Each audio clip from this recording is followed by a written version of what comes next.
agradeço à Fundação Getúlio Vargas e ao Centro Cidadania, a pessoa aí do Bernardo Api, pelo convite. É realmente gratificante poder participar de um debate sobre essa temática que, do meu ponto de vista, é muito importante e com interlocutores no nível de qualificação que nós temos aqui hoje. Eu acho que, primeira coisa, embora a gente possa ter concepções diferentes, ou até bastante diferentes, sobre essa temática, eu creio que é possível e necessário a gente tentar construir os consensos mínimos possíveis, né? Acho que é preciso tentar fazer um esforço para ver que denominadores comuns a gente encontra para avançar nesse debate uma proposta de reforma tributária que, evidentemente, não basta se circunscrever a questão da tributação da renda ou dos lucros de dividendos, mas esse, eu diria, é um debate que é mais novo, ele é mais recente, né? Reforma tributária, o Bernardo sabe aqui, né? Há décadas se discute, e eu acho que um dos problemas que justamente esteve que, em um determinado momento, a gente pensou aqui no Brasil que todo o resto da tributação estava resolvido, né? Inclusive da questão da renda, não havia problemas, e que o problema fundamental que tinha no Brasil, em termos de reforma tributária, era a questão do ICMS. O Guaja também sabe, né? Há décadas que fica tentando fazer reforma tributária com foco apenas no ICMS, e não que isso não seja, acho, fundamental, mas a gente deixou de olhar para outras questões que eu acho que são importantes. E, em termos, então, de busca de denominadores comuns, eu acho que, em primeiro lugar, o primeiro ponto seria a gente reconhecer que o modelo que a gente tem coisas boas, eu acho que tem elementos que a gente pode utilizar e manter, né, ou adaptar dentro de uma nova estrutura, mas é um modelo que eu vejo como com muitas imperfeições e que precisa ser aprimorado. Quer dizer, para mim não é concebível que o Brasil tenha uma carga tributária, como foi falado aqui, de um terço do PIB, 33% do PIB, que é bastante alta para o padrão de economias em desenvolvimento, né? É praticamente igual à média da OCDE, que é de 34%, mas que, diferente, por exemplo, da OCDE, é uma carga tributária muito concentrada no consumo, né? E diferente dos países da OCDE, é pouco expressiva sobre a renda e sobre o patrimônio. E, além disso, mesmo sobre de ser pouco expressiva sobre a renda e o patrimônio, ela tem uma particularidade de ser, no que incide sobre a renda e o patrimônio, ela incide muito pesadamente sobre a renda, sobre o lucro das empresas e pouco sobre a renda das pessoas físicas. Talvez, inclusive, por essa opção aqui que o Isaías colocou de, digamos, tributar o lucro na cabeça hoje com uma contribuição social e IRPJ de 34%. Um segundo ponto que eu acho que nós temos que reconhecer é que nós não podemos mais fazer de conta de que o problema distributivo no país pode ser enfrentado apenas pelo gasto público, como foi a crença, digamos, disseminada nos últimos 30 anos. Não tenho dúvida de que o gasto público tem um papel fundamental distributivo, né? Não tem como se eliminar pobreza, né, miséria sem o gasto público, mas a tributação tem um papel fundamental a desempenhar, principalmente no sentido de limitar o grau de concentração de renda e de riqueza no topo. Isso é algo que hoje se discute internacionalmente, e, como eu vou mostrar mais adiante, a realidade brasileira a esse respeito ela é chocante. E o terceiro ponto é que eu diria de busca de denominador, ou de um esforço que a gente tem que fazer é abrir, né, o nosso espectro e olhar para as grandes discussões, para o grande debate que tem ocorrido a nível internacional. Eu acho que o Brasil, de certa forma, ele parou no tempo, deixou de acompanhar as reflexões teóricas né, e os movimentos mais práticos, né, feitos internacionalmente. Né? O modelo, né, de tributação da renda e do lucro que nós temos no Brasil, ele é inspirado, né, em teses dos anos 70 e dos anos 80, que têm sido profundamente revisadas, né, no período mais recente. Então, eu acho que a gente olhar para esse processo de discussão internacional, ele é de fundamental importância. Na Inglaterra, por exemplo, recentemente, um prêmio Nobel, James Miles, né, liderou um movimento, né, de promover o que veio se chamar revisão de Miles, que consiste justamente no esforço de repensar, né, o sistema tributário de modo amplo, né, e onde essa reflexão tem colocado em polarização em algumas posições diferentes, mas o intuito, né, o objetivo que essa discussão tem sido feita é de tentar buscar alguns denominadores comuns.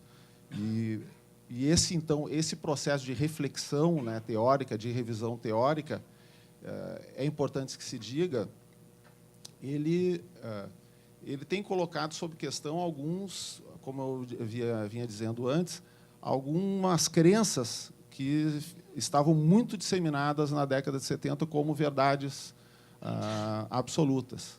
Né? A chamada teoria da tributação ótima, né, que foi, digamos, o paradigma de análise da tributação nas décadas de 70 e 80, ela consagrou dois, eu vou aqui ser um pouco, fugir um pouco da parte prática, mas que eu acho que é importante. Houve, por exemplo, dois teoremas muito influentes no conjunto de reformas e mudanças que se produziu no Brasil e em outros países nesse período. Né? Um foi do próprio Miles, né? O Miles, digamos, utilizando esse instrumental de teoria da tributação ótima, ele chegou à conclusão, por exemplo, de que um imposto de renda linear, um imposto de renda flat, com uma alíquota só, por exemplo, ele era mais eficiente, ele era melhor, ótimo do ponto de vista dessa linguagem econômica, do que o imposto de renda progressivo, com alíquotas progressivas, como é o que predominava, né, em todo o mundo. E o Stiglitz, né, que todos conhecem, ele também formulou, junto com outros economistas, né, um teorema que, em última instância, dizia que o ótimo era não se tributar a renda do capital em absoluto, ou seja, não só não tributar os dividendos, ou seja, o teorema do Stiglitz apontava que o ótimo era não ter tributação da renda do capital. Esses dois teoremas foram muito influentes na academia, eles influenciaram uma série de outras teses que eu diria mais vulgares, né, que se disseminou e que, por exemplo, influenciou muito a era do Reagan, né, nos Estados Unidos, né, como a chamada tese do trickle-down, né, a ideia de que, né, eu reduzir impostos para rico, isso teria um efeito de irrigação na economia, que geraria prosperidade, etc. E tal. Os 30 anos se passaram, né, e esses pensamentos e essas teses têm sido revistas, foram colocadas à prova, e esses próprios pensadores hoje dizem coisas bastante diferentes, né, em relação ao que diziam, ao que pensavam no passado. Né? O Miles, por exemplo, que questionava essa questão da progressividade, hoje ele diz, ou seja, não há como não reconhecer o problema da crescente desigualdade dos últimos 30 anos, não há como, né, imaginar, né, que a política tributária possa se eximir desse desafio de enfrentar a questão distributiva. Né? E o Stiglitz, em 2014, aqui é numa entrevista onde ele foi questionado como é que o senhor, que propunha não tributar o capital, o que o senhor considera da proposta do Piketty, né, de tributação internacional, do fluxo de capitais, da riqueza, etc. E tal. E ele bota assim, olha, na verdade, aquele teorema que eu desenvolvi, ele era baseado em hipóteses que não existem na realidade, né? Hipóteses muito pouco plausíveis, hipóteses irrealistas. E isso também é o que tem sido basicamente postulado por esses dois economistas que fizeram parte do time do James Mirrlees, né, nessa revisão, e onde eles mostram que grande parte, então, dessas conclusões, que foram muito influentes na década de 70 e 80, que influenciaram os modelos de tributação, eram baseados em modelos matemáticos, né, os chamados modelos de agente representativo e outras coisas, mas com fundamentos que reproduzem muito pouco a verdadeira realidade. Ou seja, se a gente adota modelos onde as hipóteses são um pouco diferentes, onde você tenta, né, construir e mimetizar melhor o que efetivamente ocorre com as preferências das pessoas, com a ação dos agentes econômicos, as conclusões mudam radicalmente. E aquilo que se imaginava que era, né, uma verdade absoluta deixa de ser. Bom, dito isso, né, como assim, um ponto de partida, isso não significa que o modelo de tributação o modelo de tributação amplo da renda, né, que foi a base da reforma, das mudanças que vem ocorrendo desde a década de 70 a 80, esse modelo não tenha também sérios problemas, né? O modelo de tributação da renda amplo, esse que foi reformado, né, que o Brasil reformou, que grande parte dos países reformou, mas que vários países desenvolvidos ainda mantêm, é o modelo clássico. É aquele modelo onde a tributação, todas as rendas entram no mesmo saco e são tributadas igualmente de modo progressivo, ou seja, não existe uma distinção, né, entre renda do trabalho e renda do capital. O lucro pode ter sido tributado na pessoa jurídica, mas ele é tributado novamente na pessoa física e do mesmo modo que a renda do trabalho. Ou seja, o modelo clássico é aquele, tributou em 20% do lucro na pessoa jurídica e vai na pessoa física e entra na tabela progressiva, né? Então, esse é um modelo que tem problemas. Esse é o modelo que vem sido discutido reformas sobre ele. Mas ele ainda é o predominante, ou seja, grande parte da identidade dele ainda está nos regimes tributários dos países desenvolvidos, principalmente. Em média, a tributação sobre o lucro na OCDE, hoje em dia, ela atinge 44% entre pessoa física e pessoa jurídica, mas, quando eu falo até de mudança dos últimos 30 anos, na década de 70, 80, isso aqui era mais de 70%, a tributação combinada pessoa física e pessoa jurídica. E ele é em torno de 25% na PJ e 27% na pessoa física, tá? Em 24 dos 34 países da OCDE, essa carga tributária aqui sobre o lucro aumentou entre 2008 e 2015, mas com foco na pessoa física e não na pessoa jurídica. E esse daí é um outro ponto que eu vou tentar abordar no final, dentro de uma proposta, né, de reforma. Ou seja, muitos dos países, na verdade, reduziram a tributação da PJ e aumentaram, e mais do que compensaram isso com aumento na pessoa física, tá?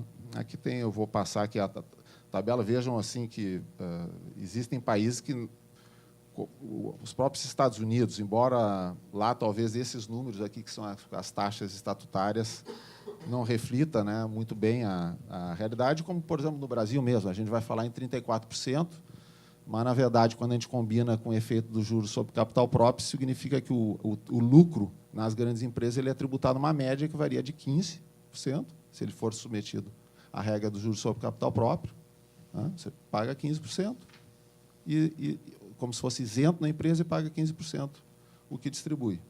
Se ele não sofre incidência dos juros sobre capital próprio, ele chega no teto dos 34%. Então, é uma média entre 15% e 34%, embora, no caso das pequenas empresas, como a gente também vai ver, isso é menor ou é igual se a gente considerar toda a tributação, os outros tributos que não são os tributos formalmente incidentes sobre o lucro.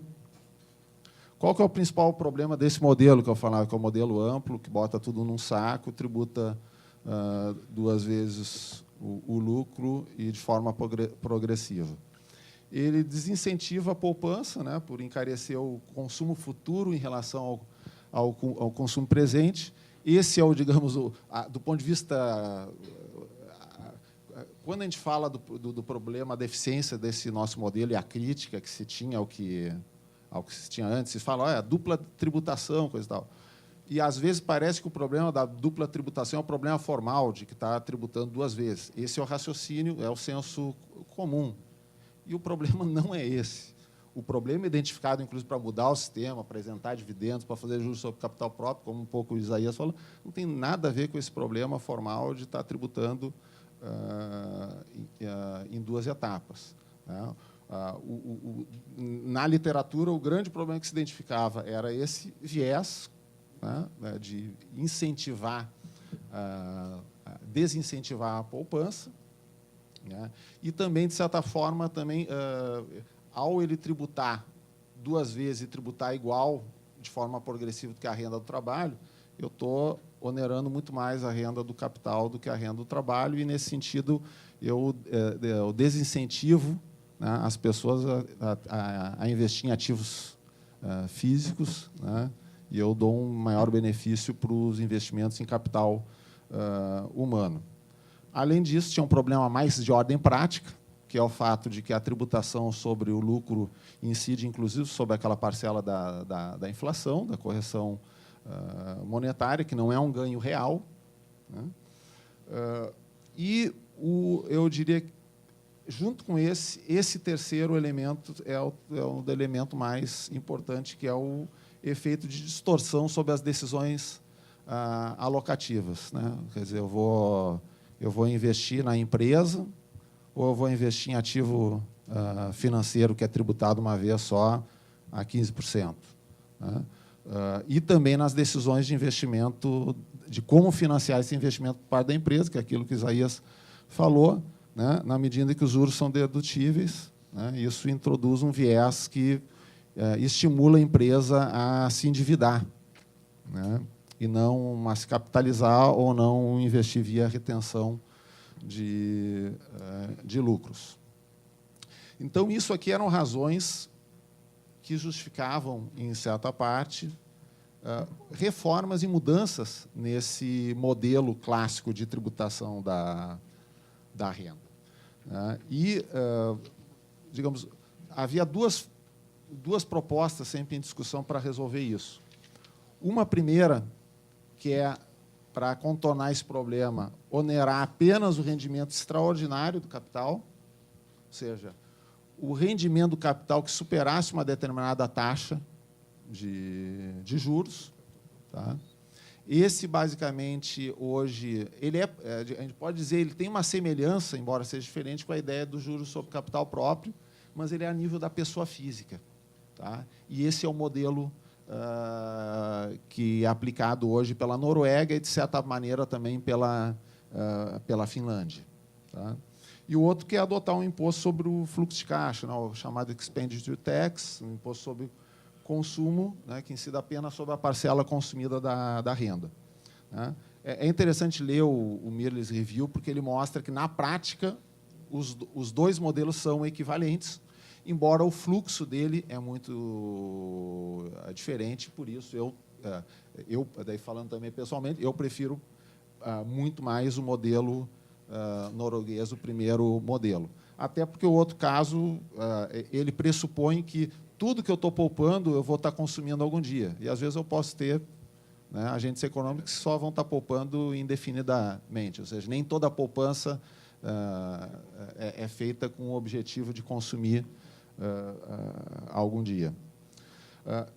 Agora, existem estudos econômicos mais recentes que colocam em questão mesmo essa ideia de que só pode tributar o lucro excedente, que o lucro normal, equivalente à taxa de juros, por exemplo, um retorno normal do capital, não deveria ser tributado.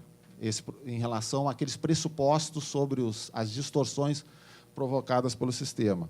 né? Primeiro é que a identificação de que, como eu falei, os indivíduos não poupam apenas para consumir no futuro, e o excesso de poupança no presente pode produzir acumulação de capital, né, e induzir uma aposentadoria precoce. Então, ele teria um efeito, né? Poupa muito, tem muito dinheiro, e daí deixa de trabalhar em determinado momento. Isso eu estou falando, a algumas pessoas aqui podem dizer, mas isso é bobagem. Eu também poderia dizer a mesma coisa, é a bobagem dentro de alguns modelos, que eu falava, aqueles modelos meio matemáticos, nas hipóteses que se tinham antes. Então, isso aqui é uma discussão, basicamente, em cima desses modelos, né, que foram desenvolvidos para analisar a tributação de um ponto de vista ótimo. Também existem as razões meritocráticas, que estão um pouco relacionadas também a esse primeiro ponto, né? Ou seja, a renda decorrente da herança desincentiva o trabalho, né? E gera concentração extrema da riqueza. Então, aí eu estou tributando a poupança, não é só a poupança da renda ganha pelo indivíduo com o seu próprio esforço durante sua vida e que reflete produtividade, etc. E tal, né? Tem um bom bocado dessa renda que reflete, né, um estoque de capital herdado, e que, nesse sentido, então, em função disso, haveria razões para também tributar, por causa disso, nesses modelos de tributação ótima, haveria razão, então, para tributar o retorno normal do capital, né? E, por fim, estudos de economia comportamental têm mostrado que existe uma correlação positiva, vejam, entre o nível de poupança das pessoas e a capacidade contributiva dos indivíduos, ou seja, pela capacidade, esses estudos mostrariam que os indivíduos que têm mais capacidade cognitiva, que são mais inteligentes, que têm mais, né, percepção, né, do que acontece na realidade, eles poupam mais. E como um dos parâmetros, inclusive, dentro da discussão mais clássica de como é que eu devo tributar a renda, havia toda aquela discussão, qual que é o melhor indicador, classicamente se discutia desde a época dentro da proposta mesmo do Caldor, de imposto sobre o consumo. Quer dizer, o que mais reflete a capacidade contributiva? É a renda, o que a pessoa ganha, ou é o consumo, né? Então, aqui eles tentam mostrar que existe essa correlação positiva. Nesse debate, a síntese desse debate é que, basicamente, então, nós temos, em função de todas essas considerações, hoje, duas posições, né, muito expressivas. Uma do Piketty e dos seus colaboradores, que defendem tributar progressivamente a renda do capital, a riqueza e a herança, e existe essa visão mais do Mill, os liberais ingleses, que é de tributar apenas o rendimento extraordinário, mas também tributar a herança. Vejam que o Miller's Review, ele admite que existem razões também para tributar o retorno normal do capital. Ele diz isso. Mas ele acha que tem que ter cautela, basicamente o que ele diz é preciso ter cautela em relação a isso, então ele prefere ficar com algo parecido com o modelo norueguês. E existe a tentativa aí do Banks e do Diamond, né, que reflete uma ideia de vamos tentar buscar um meio termo, quem sabe, né? Tributar parcialmente o rendimento do capital, mas não da forma progressiva, né, igual a todas as rendas, como defende o Piketty, né, com alíquotas diferentes das que incidem sobre a renda do trabalho. Aqui as experiências, como é que, na prática, isso veio sendo enfrentado ao longo do tempo, né? Eu não vou aqui, então, me delongar, já que o meu tempo está encerrando. Teve a experiência muito influente do flat tax, né, com ou sem isenção de dividendos, né? Quer dizer, o Brasil não adotou exatamente um flat tax, embora a gente tenha, do ponto de vista do imposto de renda, reduzido por um bom tempo o nosso imposto de renda para duas alíquotas, com a isenção de dividendos. Mas o principal hoje país que simboliza isso é a Estônia. Tem outros países que isentaram dividendos, assim como Brasil e Estônia, mas voltaram atrás. O México voltou atrás em 2014, a Grécia em 2010, a República Eslováquia também voltou atrás recentemente. Então, hoje, basicamente, o que nós temos com isenção de dividendos é Brasil, Estônia, me parece que Romênia. Tá? Tem a outra alternativa, que é do Allows for Corporate Equity, que é o sinônimo, o equivalente, né, ao que temos do juros sobre capital próprio. Tá? Só que aí ele é o ACE puro mesmo, né? O juros sobre capital próprio é um ACE meia-boca, digamos assim. E, por fim, eu acho que o modelo, que é o meu predileto, que eu acho que é mais paradigmático para a gente tentar fazer alguma mudança no Brasil, é o modelo dual, né, dos países nórdicos. Quando eu falo do modelo dual dos países nórdicos, na verdade, não existe um único modelo. Né? Ele existe um esboço do que é um dual income tax, e cada país tem as suas diferenças. Basicamente, eu acho que ele é um modelo importante porque ele tenta lidar com o problema das distorções, ele tenta proporcionar neutralidade, né, para o sistema tributário, resolver aqueles problemas de desalinhamento da tributação do capital e do trabalho, das diferentes formas de capital, e ele é complementado, idealmente, na concepção dele, com um imposto sobre a riqueza. Ou seja, ele, em vez de tributar progressivamente a renda do capital, ele reduz a renda do capital para uma alíquota flat, nesse caso, mas ele complementa esse arranjo, né, do ponto de vista daí distributivo, com um imposto sobre a riqueza. Aqui, depois que for distribuído, vocês vão poder ver um pouco como é que os 4 países nórdicos, como é que eles adotam, né, esse modelo dual. Ele é bem diferente, ou seja, a Dinamarca, na realidade, é o que mantém mais progressivo o imposto, inclusive, sobre a renda do capital. Ele tem 2 alíquotas incidentes sobre a renda do capital distribuída, e a Noruega e a Finlândia é que adotam um mecanismo onde isenta parcialmente o retorno normal do capital e só tributa o retorno excedente. Ou seja, o modelo norueguês ele é absolutamente market friendly, que eu tenho dito, ou seja, ele é absolutamente amigável com o mercado. E quando eu falei dos mínimos denominadores comuns, ou seja, no mínimo, nós tínhamos que estar começando por pensar e fazer as coisas, eu acho, por esse caminho. Né? Ele, além disso, ele permite resolver o problema da transfiguração da renda do capital, da renda do trabalho, né, em renda do capital, porque nas pequenas empresas ele diz o seguinte: não, eu só vou tratar como renda do capital o retorno normal. Aí o sujeito tem aquela pequena empresa, que, na verdade, é a renda do trabalho que ele está tendo e que fica tendo um tratamento de renda do capital, deixa de ter na medida em que eu imputo como renda normal, né, apenas a aplicação da taxa de juros sobre o capital social da empresa. Tá? Então, grande parte da renda das pequenas empresas vai ser classificada como renda do trabalho. Aqui, eu já tinha falado um pouco da questão do Brasil. O nosso modelo, por fim, ou seja, ele tentou se fazer algumas coisas via juros sobre capital próprio e isenção de dividendos para tentar melhorar a neutralidade, mas ele não confere neutralidade. Tanto é que eu acho que o Isaías, quando ele fala, ele diz o seguinte: pois é, tentamos incentivar a capitalização. Ao eu estar querendo incentivar a capitalização, eu estou dando um tratamento, eu estou dando um tratamento diferenciado para a capitalização. Né? O lucro distribuído, que volta a capitalizar, ele está sendo beneficiado. Não tem porquê, do ponto de vista tributário, eu criar essa distorção contra, por exemplo, o lucro retido. Não existe justificativa para isso, do ponto de vista se o objetivo nosso é neutralidade, por exemplo. Né? E eu acho que, e principalmente numa conjuntura como onde a gente vive, onde, ao contrário, eu acho que nós temos, se tivesse que criar um viés, seria um viés, hoje em dia, do meu ponto de vista, de estimular a retenção de lucro para reinvestir e para fazer o país e a economia crescer.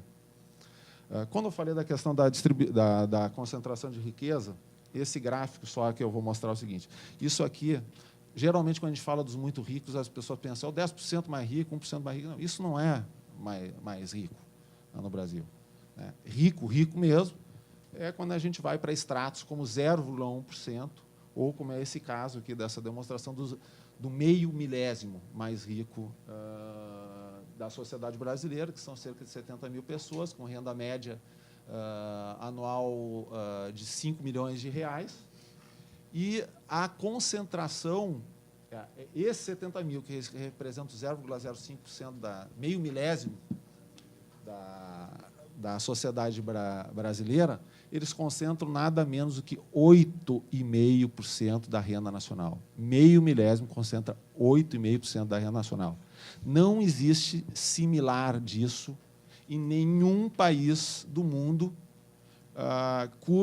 que apresente dados disponíveis. Tá? Assim, Brasil, Colômbia, África do Sul, mesmo países em desenvolvimento, subdesenvolvidos, que apresentem dados disponíveis, não existe nada semelhante ao brasileiro. Se a gente vai analisar o 1% mais rico, que concentra 22% da renda, isso é o padrão americano, que é bem concentrado no padrão americano.